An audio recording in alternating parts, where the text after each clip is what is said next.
Hi, everybody. A very good evening to each one of you present. Thank you for joining us. New people who are first timers, very welcome to each one of you. And thank you for being a part of this wonderful webinar that we are conducting today at Illuminations. For those of you who don't know me, I am Zinnia Bharucha. I am a holistic psychologist and relationship counselor here at Illuminations, and I welcome each one of you. For those of you who are not aware and you would like to ask questions at any point of time, please go ahead and use your audio option. For people who don't want to use their audio, you can use the chat option and I will definitely respond to all your questions. Now, today's topic is a very, very important and one of my most favorite topics because this topic is extremely essential. So it's great. We are also now streaming live on Facebook. For people who cannot join in over here, can look up this video and this webinar from Facebook as well. As I was mentioning, today's topic is a very important one because I'm going to talk and discuss about toxic relationships and how you can work around these toxic relationships. What are certain steps, techniques that you can use? How do you deal with toxic relationships? How can you define a toxic relationship? What are the interplaying factors that are involved in them? How does trauma play a role with them? And many, many more essential points as well. So thank you so much, everyone, for being a part of this exciting and extremely essential webinar. So toxic relationships, the very word toxic in itself means poisonous, and poison here is a simpler way of mentioning it. It's poisonous till the extent that once it starts seeping inside, its intensity keeps on increasing and its intensity keeps on multiplying no matter what. So when you're a part of a toxic relationship, you will not even realize that you're facing this toxic relationship or that you're a part of it, and it will affect you. It will affect the way you respond, the way you interact, the way you behave in various ways as well. As I go more in depth about this, each one of you will be able to understand this better.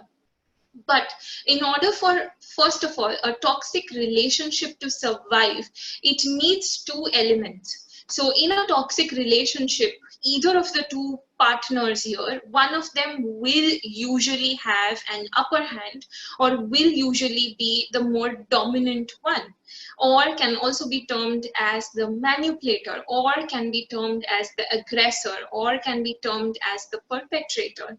And the other partner, which is relatively, a little bit more submissive, that has a little bit less control in the relationship, will be the sort of the victim, or will be the sort of the pushover, or the person that will be manipulated or can be controlled easily. Now, here when I'm talking about relationships, I just don't mean romantic relationships. No, romantic relationships, while they're extremely essential and crucial, there are a lot of other relationships in which you can also experience a lot of toxicity. So this webinar is not just for partners or people who are dating or people who are married. It's equally important for single people or people who are involved with their family members or people who share relationships of any kind. And here these relationships can vary from interacting with a friend to being, interacting and communicating with your family members, to interacting with your work colleagues, to understanding your own self as well. Toxicity can come in various different ways and can underplay itself in different dimensions and through different factors as well. So what happens basically in a toxic relationship? In a toxic relationship, like I said, one of the people or one of the persons is usually the aggressor or the more dominant one, the one who has relatively more control in the relationship, and the other is the more submissive one, or the one that has relatively less control in the relationship, or the one that tends to, can be acted out as a pushover or can be manipulated. Now, how will you you determine that any of the relationships that you share, you're either in a toxic relationship, and if you're not, then any of your loved ones is. So if you're a part of a toxic relationship, or if you want to identify if you're a part of it, the next pointers that I mentioned will help each one of you to determine very easily. So you can be a part of a toxic relationship if you feel that the relationship you share with the other person is constantly pushing you down or pulling you down. The other person is constantly critical of you till an extent that it's taking a toll on your self-confidence, till an extent you start doubting your own self, till an extent that you are doubting your decision-making ability, till an extent that you are not your own complete natural self. Then that is a classic sign that you could be involved in a toxic relationship. Now, whether that opposite person with whom you share the relationship is your partner or your parent or your close friend or your boss or your work employee, it doesn't matter. You could also identify that you're a part of a toxic relationship if after communicating in that relationship, you often end up feeling very tired, or you often end up feeling extremely exhausted, or you often end up feeling very burnt out. Now, by burned out, I basically mean that you end up feeling that your body system is feeling so tired, as if you've done like a massive amount of work, or physically you feel as if you've run an 11-kilometer marathon, or your brain is just so tired processing everything. That's also a classic sign from which you can understand that you could be involved in a toxic relationship. Because the thing is that a toxic relationship, when it comes to energy, is very dense, it's very intense, it's very heavy, it's very it pulls a person down in every way possible. So when you're interacting, of course, with that person in that toxic relationship, your own energy, your energy around you from your environment gets zapped in easily. And this can also be termed as an energy vampire sort of a way, in which your energy is no longer in your control. You end up feeling tired, exhausted, sluggish, all of that. In such cases, it is extremely essential to, identify, to be conscious, to understand that yes, you could probably be involved in a toxic relationship. Another way to identify that you're in a toxic relationship is such a relationship in which you, from the bottom of your heart or somewhere, you're aware that you are not feeling completely happy, or wherein you feel not completely satisfied, or wherein you feel internally not at rest or at peace. If you're feeling any of these, then there is also a high chance that you're involved again in a toxic relationship. And there is a high chance that you're feeling this because somewhere your gut, somewhere your intuition knows that, you're getting manipulated, or your intuition is aware that you're getting tricked, or that you're not getting what you deserve. So that is also a clear indicator of you being involved in a toxic relationship. You could also determine from other signs, such as if you're the one who's giving your all consistently, and you're the one who's the driving force in the relationship. Again, if it's with your partner in a marriage, in a romantic relationship as a couple, it's your interaction with a friend or with one of your family members. If it's you who feels that you're doing all the work and you don't see enough of responses or reactions or good enough results, there could be a higher chance also again that you're the one that's stuck up in this toxic relationship. Because a healthy, a harmonious relationship is a relationship wherein both the individuals or both the partners or both the people treat each other as equals, wherein both those people understand where the other person comes from.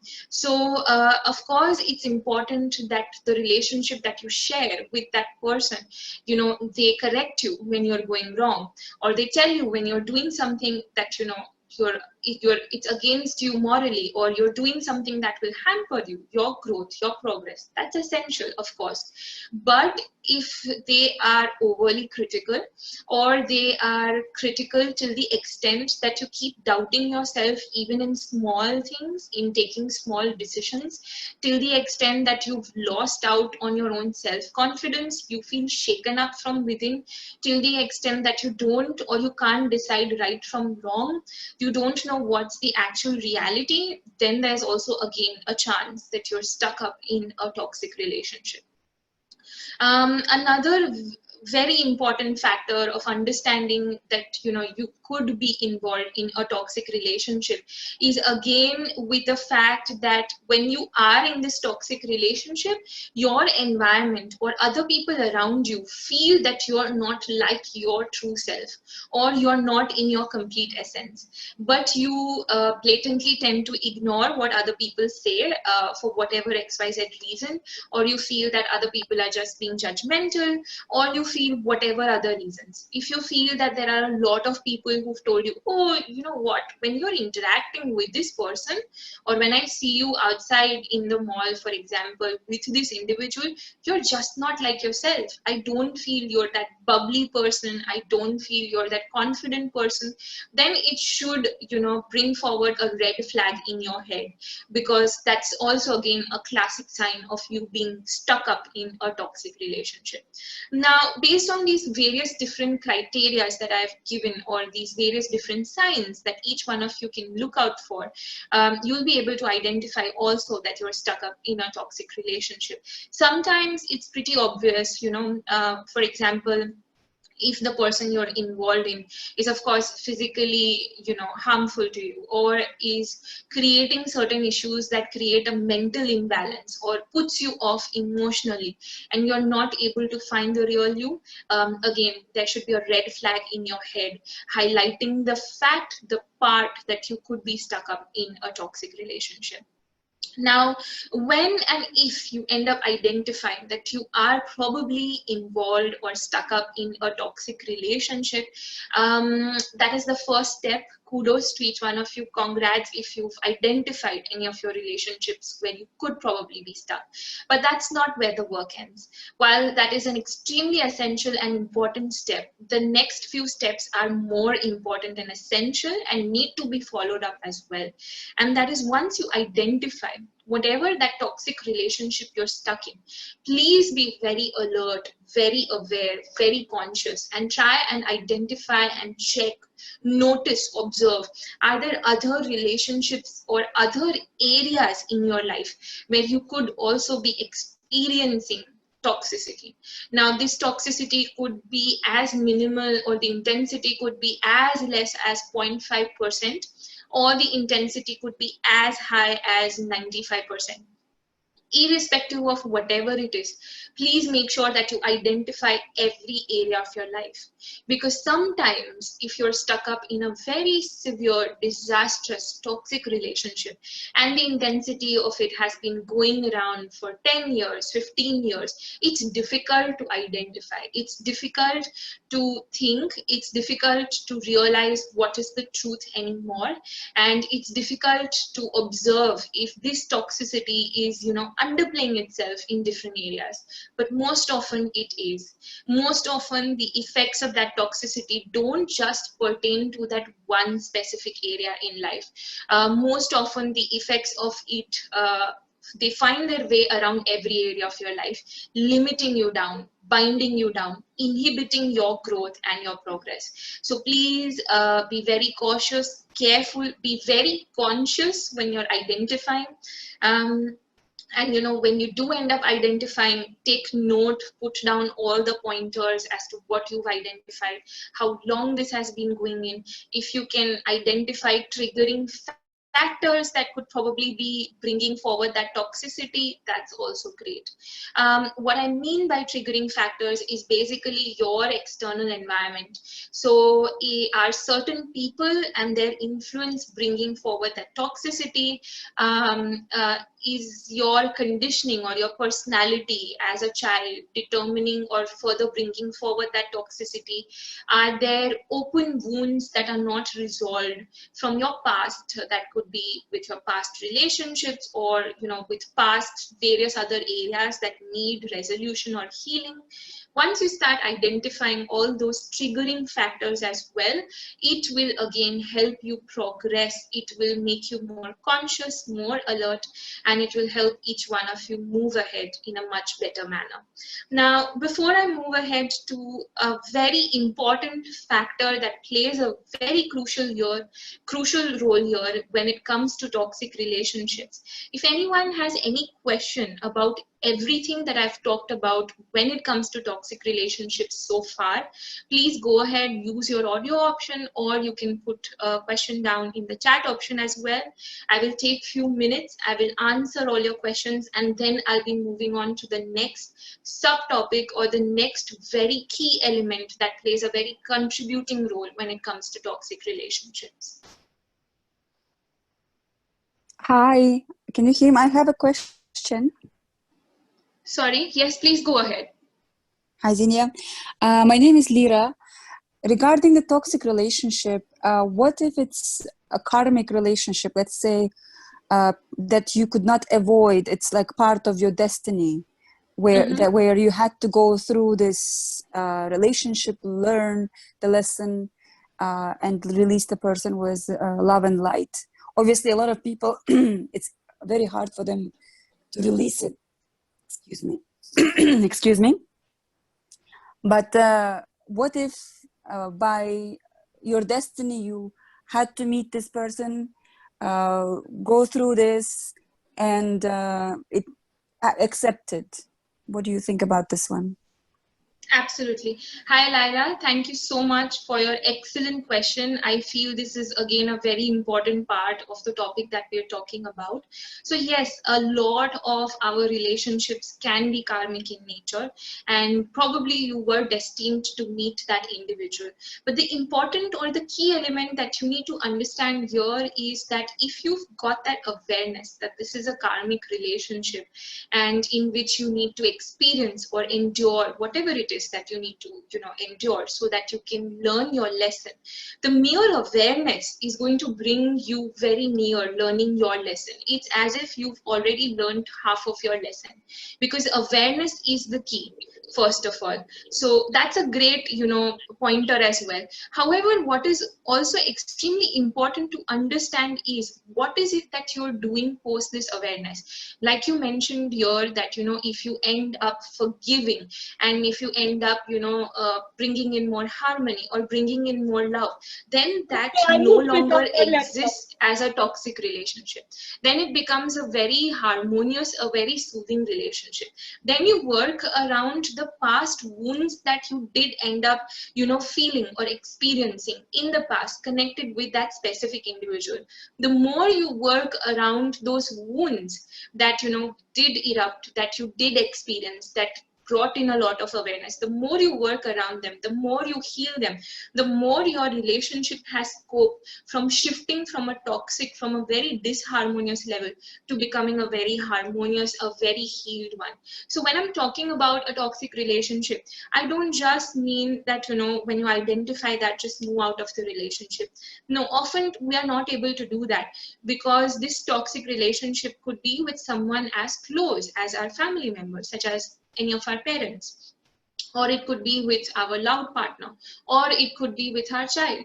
But if you're identifying that, then it's important and essential to take the necessary steps to help yourself and that individual that you're sharing this toxic relationship with to heal this. Otherwise, the toxicity will keep on manifesting itself unconsciously into a vicious cycle and in different areas of your life without you understanding. And you'll just keep reliving that experience. So while it's very important to finish karma, but karma will definitely get more complete the minute we get that awareness. So it's a fine balance. I hope that answers your question. Most welcome. Zinnia. Yes. Hi, Ella with you. Hi, Ella. Please tell me. How are you? I'm good. How are you? Lovely. I was just listening to your session, and it's a lot of awareness, and it's a lot of info that we get to learn and even understand. Now, my question to you is,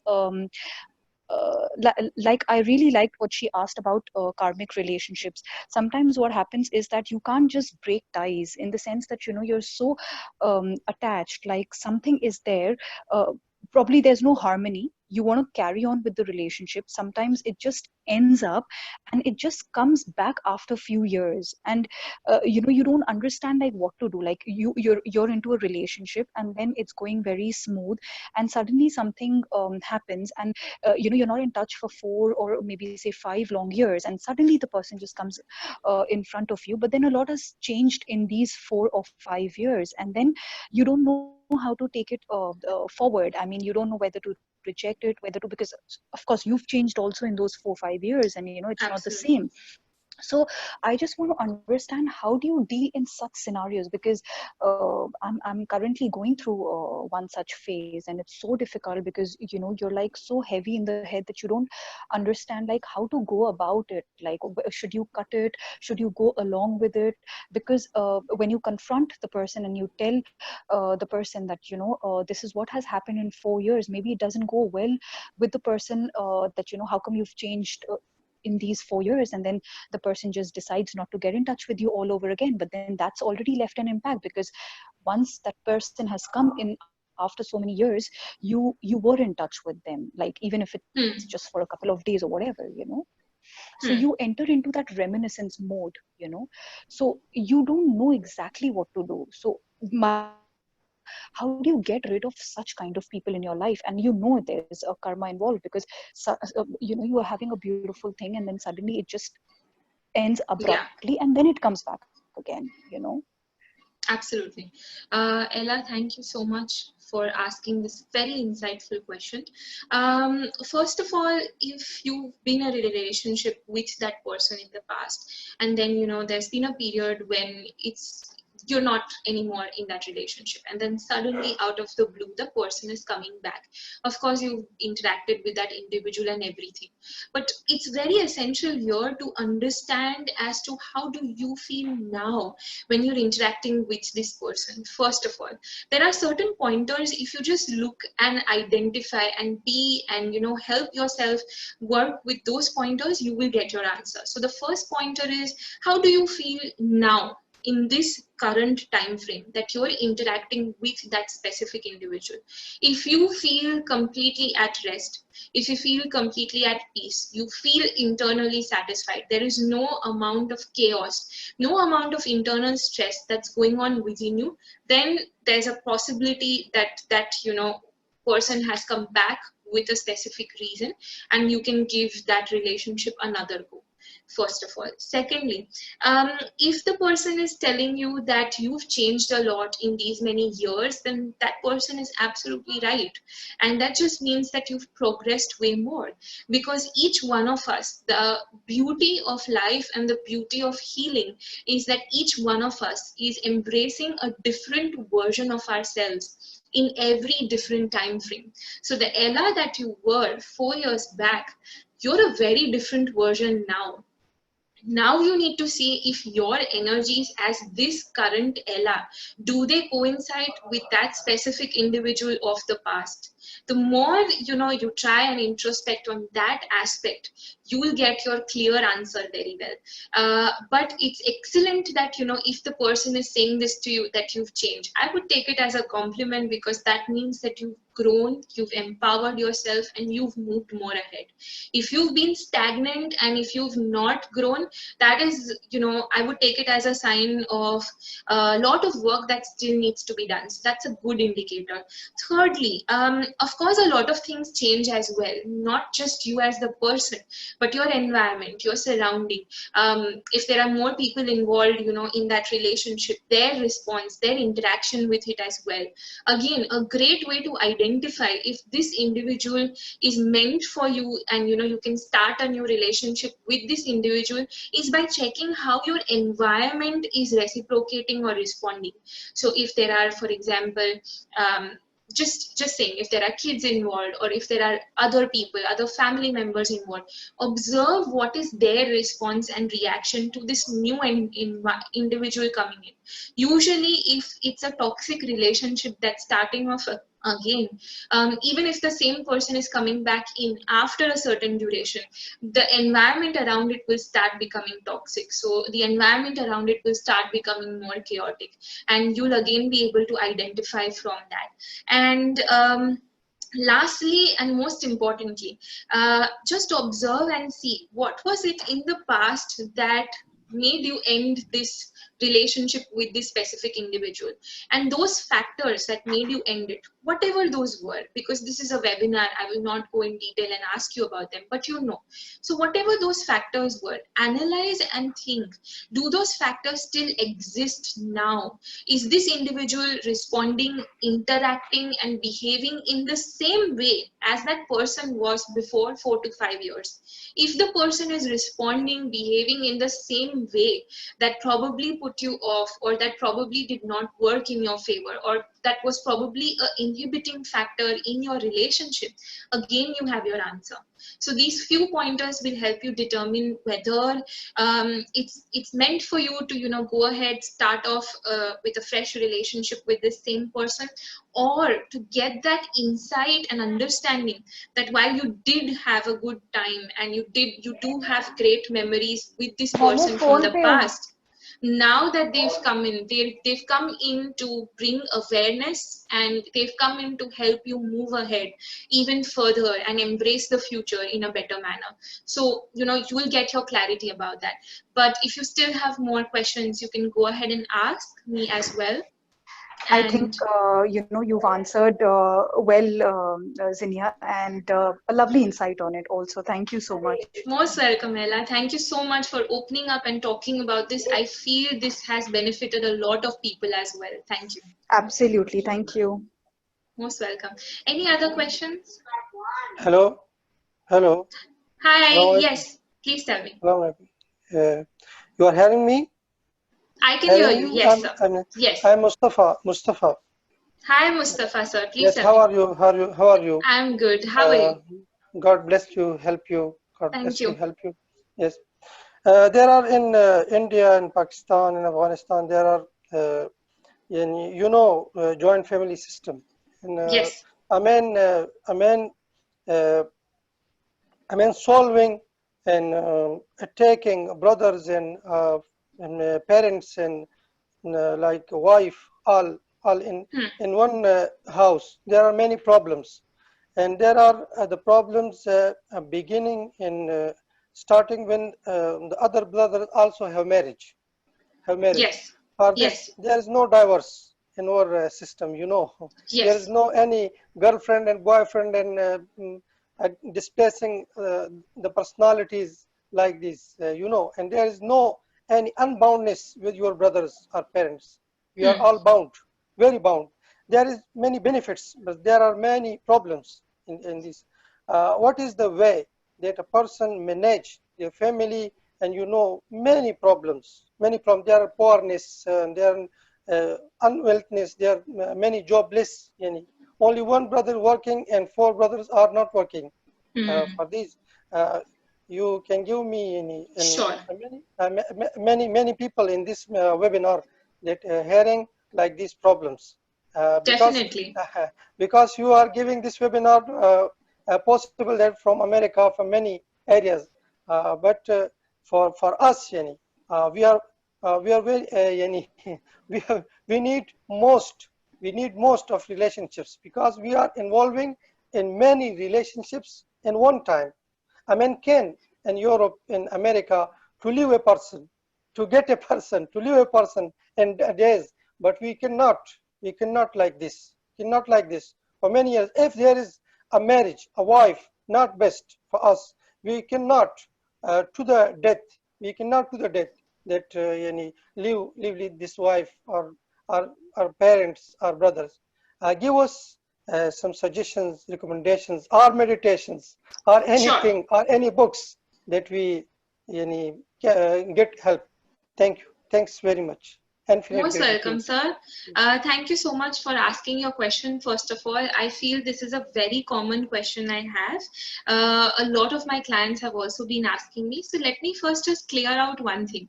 When I'm talking about any toxic relationship, or when I'm saying that we identify that whether you're involved in a toxic relationship, the ultimate goal is not that you separate off. Because like sir has also rightly said, like I have also rightly said, it's not that you can separate off, or it's not that you can part ways, and I personally also don't believe with that. However, the agenda here is that as we identify that we're stuck up in this toxic relationship, or we identify that there are hurts or pains that are coming in, how do we consciously inform ourselves, how do we deal with this burden, with this trauma, how do we deal with bringing in harmony? The more we understand this, the more our communication, our relationships with everybody will improve. So sir, replying to your question, and I understand that joint families are very, very popular and prevalent. I have been a part of a joint family system since many years and still continue to be a part of it as well. So I personally advocate that system a lot. However, in a joint family system, there are bound to be clashes or communication issues because there are so many people that are involved over here. Now, when there are so many different people with different personalities that are involved over here, the key is communication, but communicating in a harmonious manner. So the more each one of us learns to communicate in a way that is not misunderstood, the more each one of us learns to express in a way that brings in further harmony, the more that each one of us understands to just understands that the opposite person is here also meaning really well, but is coming from their own different personality, from their own different conditioning, from their own different thinking, the more we will be able to live in a more harmonious way. So men who are facing issues because there are wives facing probably communication errors with their brothers, that harmony, that bond can be further intensified and can be made more strong as this communication improves.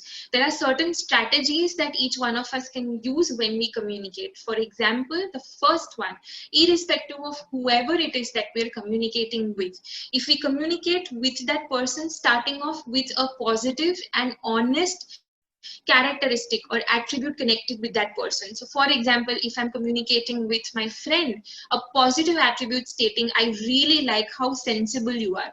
It's an honest attribute, it's a positive attribute. When I'm starting off on a positive note, the opposite person will definitely listen to what I'm saying in a more open manner. So that is the first step that I take. The second step is I convey out absolutely everything that I feel, but I use I statements. So here, if I've had a fight with that friend and I don't like it, I will use an I statement stating that I feel very uncomfortable because of the argument that has happened.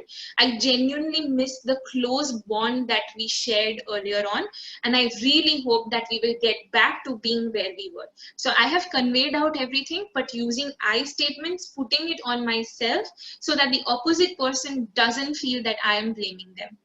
And lastly, establishing a healthy boundary. So by stating that, I really wish that things get sorted out between us in the next 1 week. Here I am putting a healthy boundary of a time frame. I can put a healthy boundary in different ways that will help me empower my communication with that specific person. So for fights, for issues, for bringing in more harmony, whether it's in the family or in relationships, using this technique will definitely help each one of you. So I hope, sir, that has also answered your question. Yes, thanks very much. Most welcome, sir. Yes. Most welcome. There are just some more questions from people in the chat option. So I'm just going to quickly read through those as well and respond to them also. How to deal if both the individual have an ego problem? This is an excellent question. Thank you so much for asking this. So if both the individuals connected in the relationship have an ego problem, then the best way to work around this is, again, using the communication steps that I have given, and understanding what is important. Is that relationship equally important? Is that relationship your priority? If there is, then it's important to, you know, move a little bit beyond your ego and work around strengthening and empowering your relationship. Okay, moving on to the next question.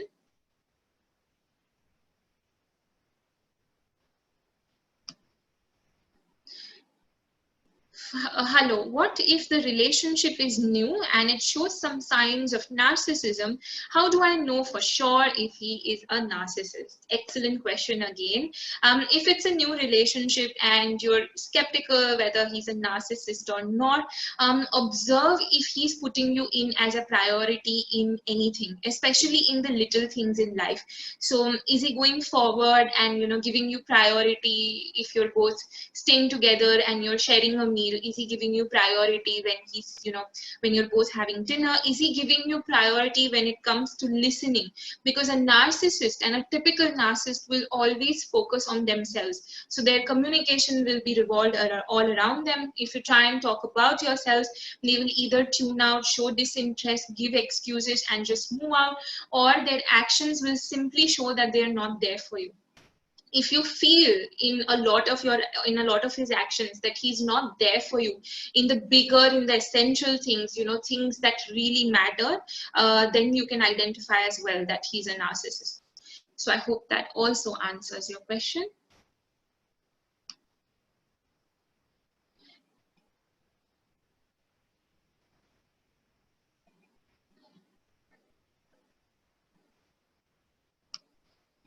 All right, I think everybody is finished asking their questions. So if there are no more questions, I will take on your next set of questions, everybody, in just a few more minutes once I cover up the next important criteria. Okay, I think there is another question. Yes, okay, perfect. Thank you. All right, so the next very important essential factor to understand over here is understanding trauma. Now, in a toxic relationship, trauma goes hand in hand. Now, again, here it's important to understand that this intensity of trauma can be 5%, or it can be 95%, or it can be in the middle somewhere 45% as well. But trauma is different for every individual. For you as an individual, if it's traumatic at the mental level, for someone else it can be traumatic at the emotional level or at the physical level as well. The way that each one of us determines trauma, experiences trauma, is also different based on how we have been brought up during our childhood. So if in my family system, if I have been taught not to lash out at others, if I've been taught not to hit others physically, then if I end up experiencing that, then that will be extremely traumatic. If I have been taught that to speak with people in a certain manner or to use a certain pleasing tone, if someone will shout or scold, again that will be traumatic. So every person's way of understanding and experiencing trauma is different.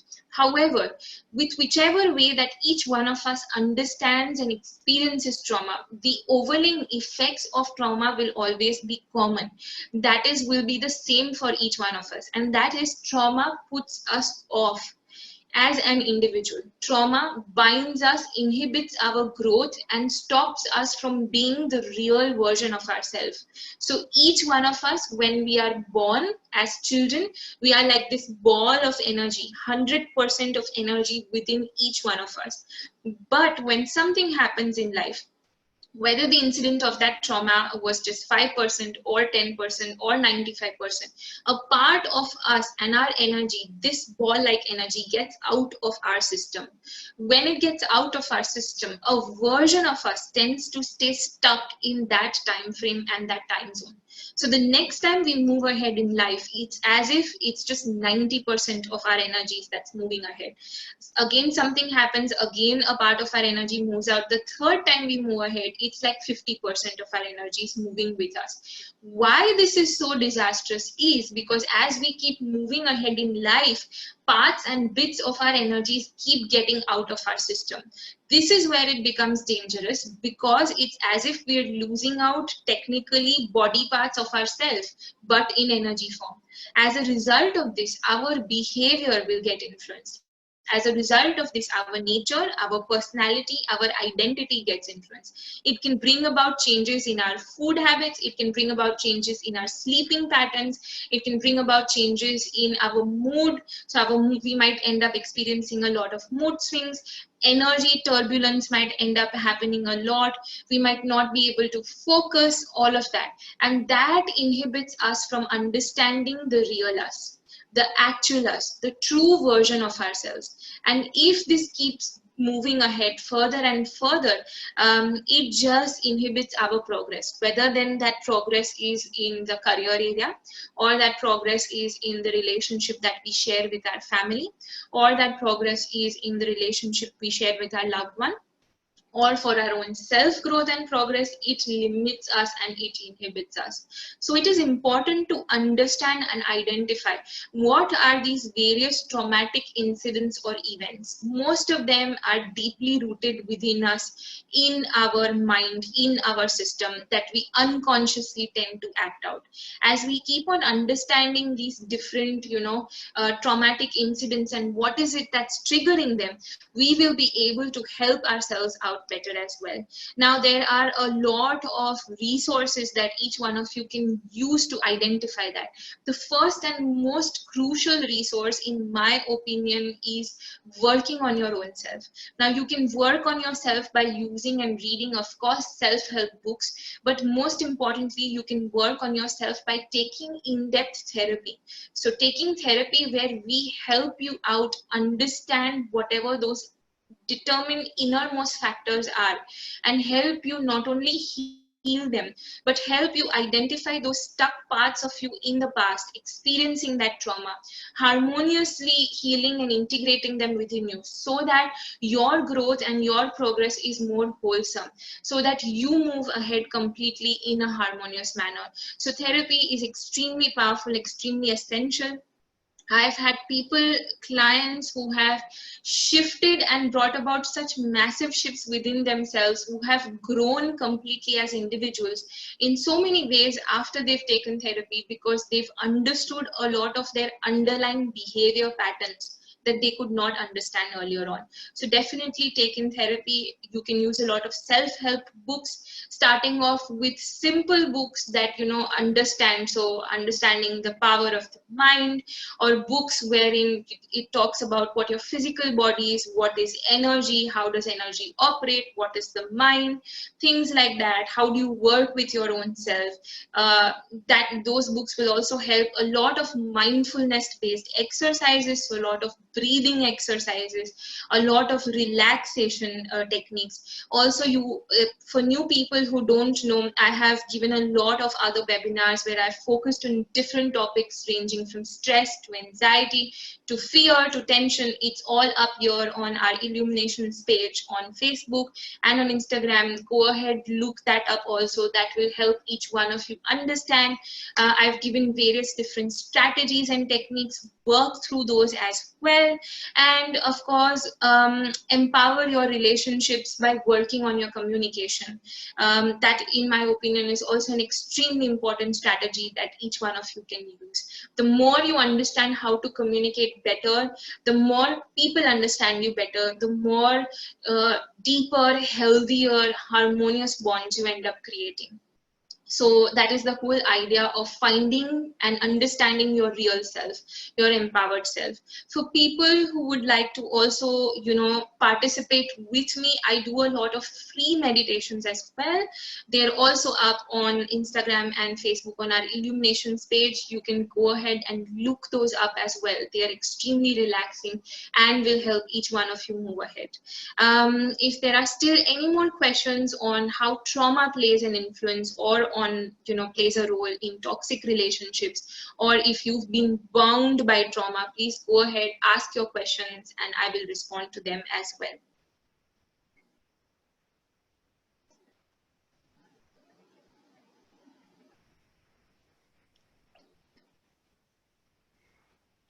Hello, how are you? Yes, sir. Please tell me. Yes, yes. Yes, there are many traumas in the joint family, or in any family, are only in two persons. Traumas, there are hitting or like talking, toxic talking, and many things. And also, there are intentions to each other. Intentions also, the energy is surpassing in synchronizing in the two personalities, in two persons. But the trauma, the cure of trauma in therapies, how you can, in months, in days, in weeks, in a session, in a workshop, and there are many therapies, many ancient therapies in this time, mindfulness, energy psychology, many versions of energy psychology. You in illuminations or in NLP sessions, what is the time, days, hours, sessions, you can cure the trauma. So, sir, I will just tell you a little bit of what sort of services I also provide at Illuminations. Like I mentioned, I am a holistic psychologist. My focus is on mental health and, of course, healing. And I'm also a relationship counselor. So that is my main focus academically. But energetically, I'm also a therapist and healer. So I use various strategies ranging from working with the subconscious mind to identifying where that in-depth rooted trauma is, how to work around it, to using various techniques ranging from hypnotherapy to inner child, where we work with your traumatized parts, to cognitive behavior therapy, which is a psychological tool and technique, to, of course, counseling, to tarot cards, to many more. Now, when you're talking about trauma that is there within two people, and even if this trauma has been going around since many years, how do we deal with it, or how do we work around it, or what sort of strategies we use? We modify and customize our strategies and methods depending on who those people are. So we take in detailed case histories, understanding where the person is coming from, understanding the different areas, the different personality of that person and their partner or whoever the other person is. Once we understand that, we look into the childhood experiences, we look into various other external factors. After that, we customize various different techniques that could range anywhere from working with your subconscious mind, to working with your conscious mind, to working with your traumatized path, to working with various techniques and modalities that work exclusively for you, with your body and with your mind, so that it brings about a wholesome and overall healed effect. So for every individual, the strategies and techniques that we use are different. However, if you have even more detailed questions, sir, I take, and I am going to, as a matter of fact, undertake a webinar, and it's not just a webinar, but it's a completely involved workshop where I'm going to talk in depth about not only toxic relationships, but I'm going to give various strategies on May 15th on how you can deal and release out all that trauma, how you can work around helping yourself progress ahead in a harmonious way. So you can definitely join in that, because I'll be giving a lot more in-depth strategies in that. If you feel that no, there are certain other specific things that you would like to talk about, or certain other specific things that cannot be talked here, in this webinar, since it's open for everybody, you can also take in a one-to-one session with me, wherein I will look at the triggering factors from your environment to your internal personality to your interaction and response with whoever that individual is, and then determine and help you out, or help whoever it is out with releasing that trauma using a variety of different techniques. So I hope that also answers your question. Okay, thanks very much. Okay, Most thanks. welcome, sir. There are some other questions in the chat option, so I'm going to go ahead and look those up as well. How to navigate a toxic relationship with a parent, practical solutions, maybe how to communicate boundaries. These are excellent questions. Practical solutions, like I've mentioned, starting off with the communication, establishing your essential key pointers in the communication, starting off with a positive, harmonious, honest truth that you have to say for the person, something that you genuinely appreciate. Second, using I statements, putting it on you so that it opens up your other person. Thirdly, establishing a healthy boundary, whether that is in the form of a time frame or it's in the form of anything else. Those are three very important tools and steps. If you use them the right way, they will help you empower your communication in a wonderful manner. If you still feel that you are interested to understand this better and you want to work around your toxic relationship with your parent, join me in also on May 15, because the whole workshop is not only me talking about toxic relationships, but me practically helping each one of you release out all that trauma, all that pain, and moving ahead in a harmonious manner, whether it's with your parent or with your loved one or with your superior or with your friend. So I hope that answers your question as well. There's another question as well. As you said earlier, communication is the key, but sometimes I feel communication creates more conflict. Example, if individual X wants to say something but has been taken in a different way by Y, so talking less is the solution. What do you suggest? Like I said, it really depends how you're communicating. If you're communicating in a manner that the opposite person is able to openly see what you're trying to say, then that communication is useful. It's talking less is not a solution. It's just a temporary step helping you avoid any form of conflict. But using these three keys that I've given you, they are the pillars for establishing a harmonious communication. I personally have not only used them, I've given these to my clients and people who've had issues for 10 years, for 15 years. Using this as one of these strategies really helps you empower your communication, because you're communicating in such a manner that opens the other person. It makes the other person understand that you're coming forward from a point of view of love and understanding, and you're conveying what you need to convey only so that that relationship with whoever it is becomes better. You're conveying whatever it is you need to convey only because you're concerned with that person. So that way it will make you understand and you can use this communication in a better manner. Please let me know if there are any other questions as well. Yeah, Zinnia.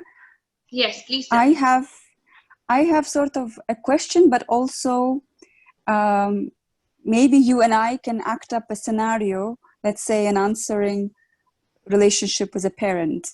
So, sure.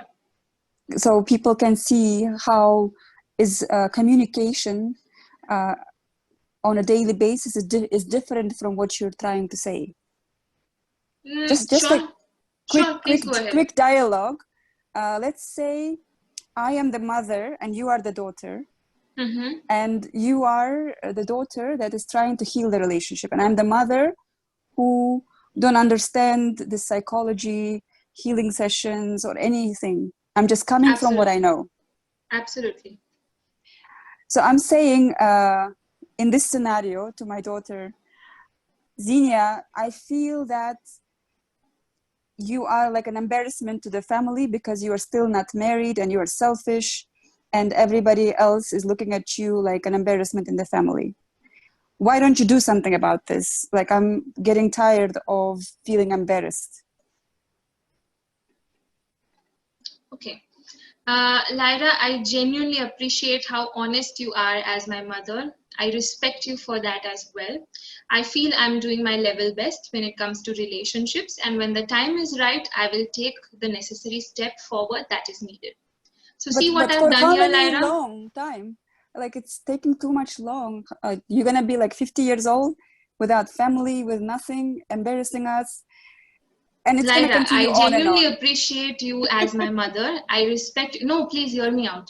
I genuinely appreciate you as my mother. I respect you for everything that you've said. I take your point as well. However, I'm doing all that is needed, and thank you for giving me the space. Do you see how I'm modifying my communication? See, all the techniques that I'm giving you are personally not only tried out, but they are implemented with various clients as well.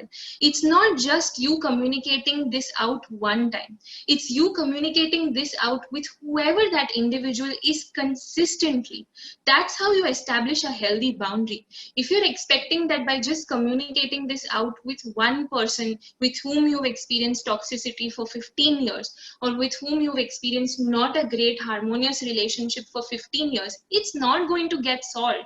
The idea and the key is to maintain that healthy amount of communication, but to stick to what you genuinely believe in. So here I have heard you out. I have reciprocated to exactly what you're saying, but I'm also sticking to my boundaries. I'm creating a healthy boundary. A disharmonious way of me saying this to you would be, Mom, I need you to back off, or Mom, you're being rude, or anything like that.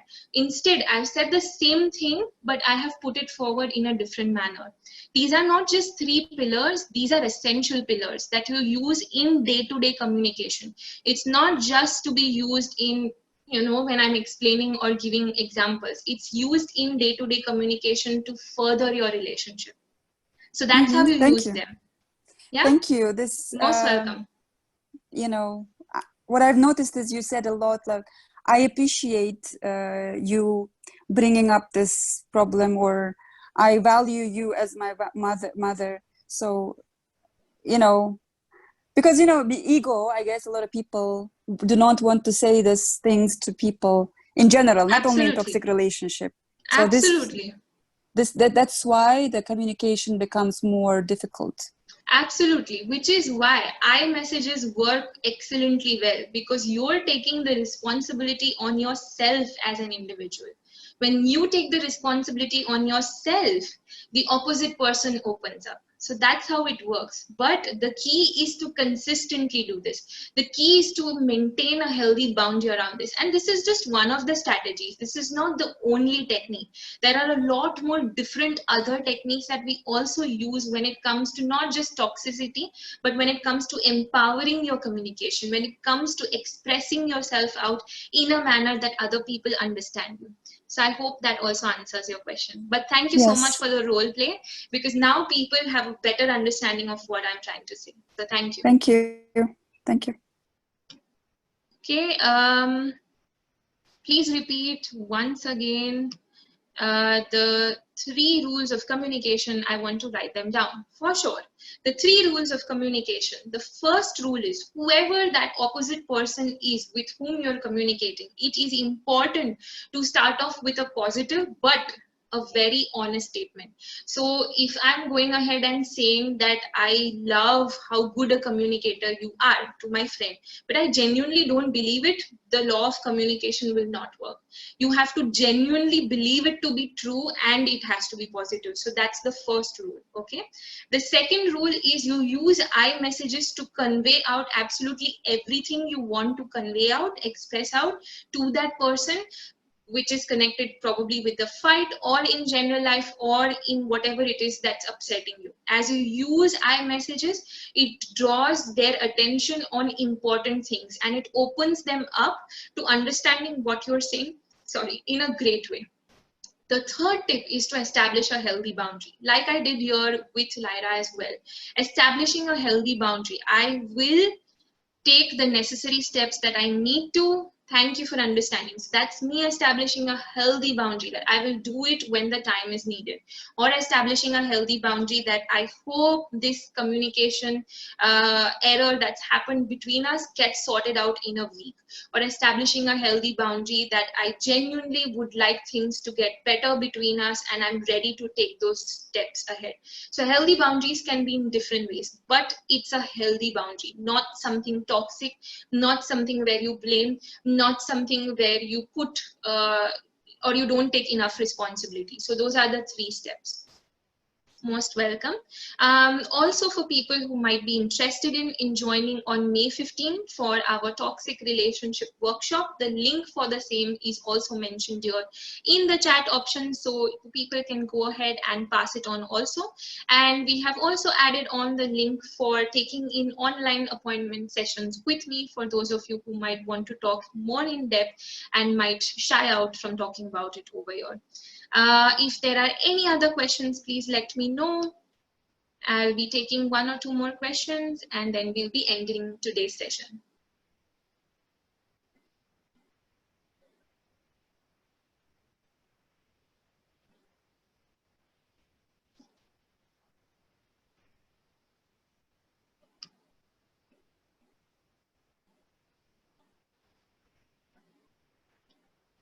All right, if there are no more questions, thank you so much everybody for joining us. For those of you who would need more clarity about today's topic, please connect in with us at Illuminations and we will be able to help you out.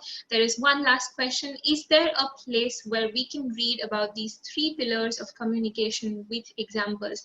Yes, there are a lot of books talking about inner child, which is that version of you that's traumatized, that's hurt, that's in pain. You can look them up also and you will be able to find this out.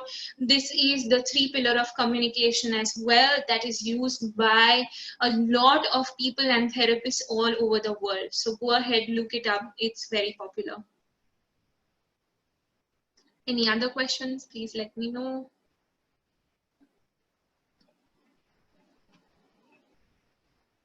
All right, if that is it, then thank you so much each and every one of you for joining in. All your valuable inputs and questions have made today's session even more interesting, and I'm sure that people have benefited a lot. For those of you who would like to listen to more of me or participate in my future webinars, please go ahead, look me up again on Illuminations and you can join me in. I wish each one of you a great evening and thank you all of you for joining in.